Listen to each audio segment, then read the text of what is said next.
Here are some examples of using a proportional equation to solve proportional problem. To first identify the constant of proportionality, which is represented by k in this equation, and then you want to identify the two variables that are changing.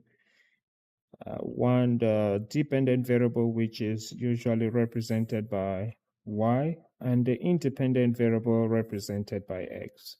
So in this scenario, we have to use this equation y equals kx to model a situation where a car travels at a constant speed of 60 miles per hour. Now, 60 miles per hour is the unit rate, which is also the constant of proportionality. So this is where that is what that k is, the constant of proportionality or the unit rate. The distance y, so y has been represented in this scenario by distance, and x represents the time in hours. So we have an equation where we want to say distance traveled. So the distance traveled is 60 miles times the time taken. Represent distance with y equals 60, and we represent the time with x. So now we want to find how much distance is traveled in 3 hours. So the distance y traveled in 3 hours will be 60 times, watch how we replace x with 3 hours for the time. So the distance traveled in 3 hours is 180 miles. A recipe calls for 2 cups of flour for every 3 cookies. The amount of flour y, so y is the amount of flour, is proportional to the number of cookies x. So the number of cookies made has been represented in this scenario by x. Write an equation to find how much flour is needed for 12 cookies. Okay, so again, to calculate our constant of proportionality, our k is calculated by the variable y divided by x. So this means that our constant of proportionality tells us how many cups of flour per cookie. So we know that we always do 2 cups from what is said here, 2 cups of flour for every 3 cookies. So 2 cups of flour for every 3 cookies. So how many cups for 1 cookie? Okay, so that is our constant of proportionality. Okay, so our constant of proportionality is telling us that for 1 cookie, we need 2/3 cups of flour,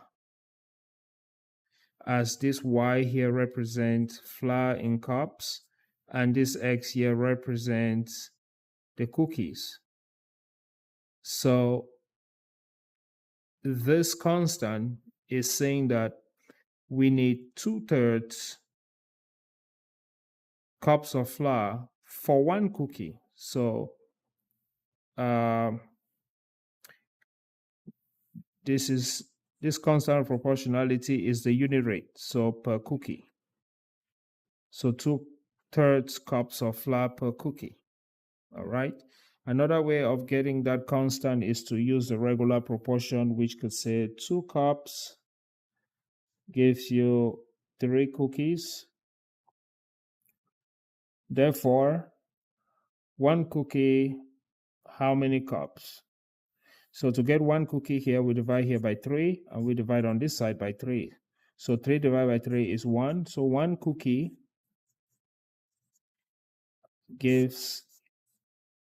requires 2/3 a cup.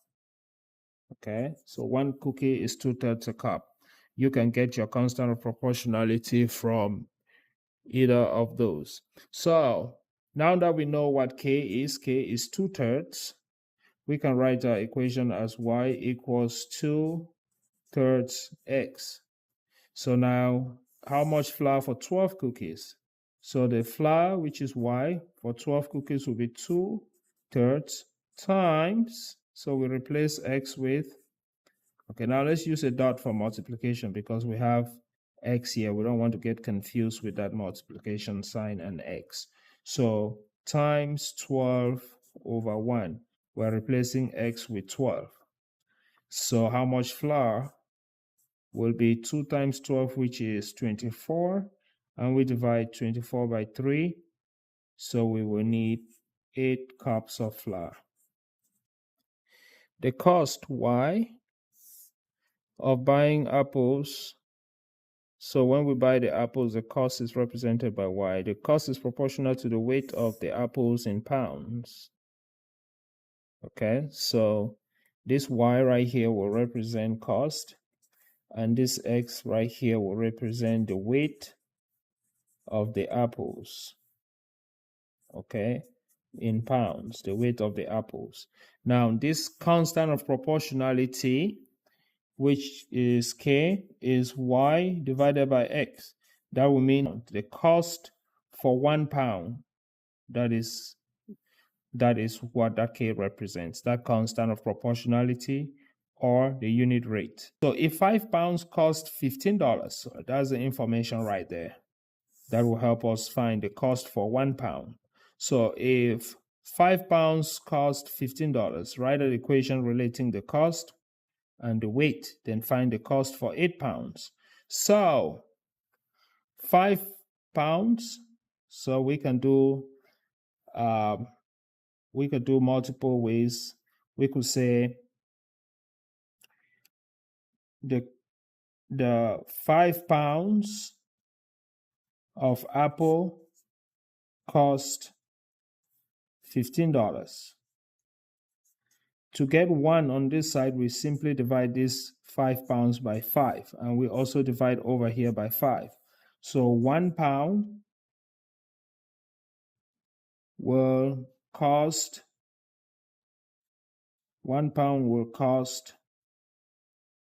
$3. 15 divided by 5, $3. So the cost for 1 pound is $3. So when we know the cost for 1 pound, now we can write our equation y equals kx as y equals 3x. Okay, where y is the cost and x is the weight of the apples in pounds. So if we now have 8 pounds, therefore the cost for 8 pounds will be 3.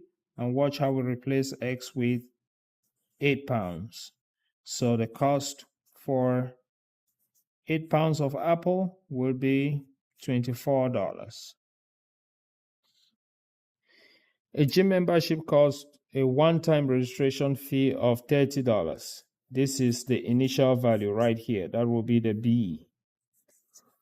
Plus $15 per month. So this is the unit rate. What you pay every 1 month is a unit rate. This will be the M. So that the total cost y after x months is modeled by a linear equation. All right. After 6 months, you pay $15 per month times 6 months plus your initial deposit of $30, that fixed one-time registration fee. So what you will pay after 6 months will be $90 plus your registration of $30, and you will pay $120 after 6 months.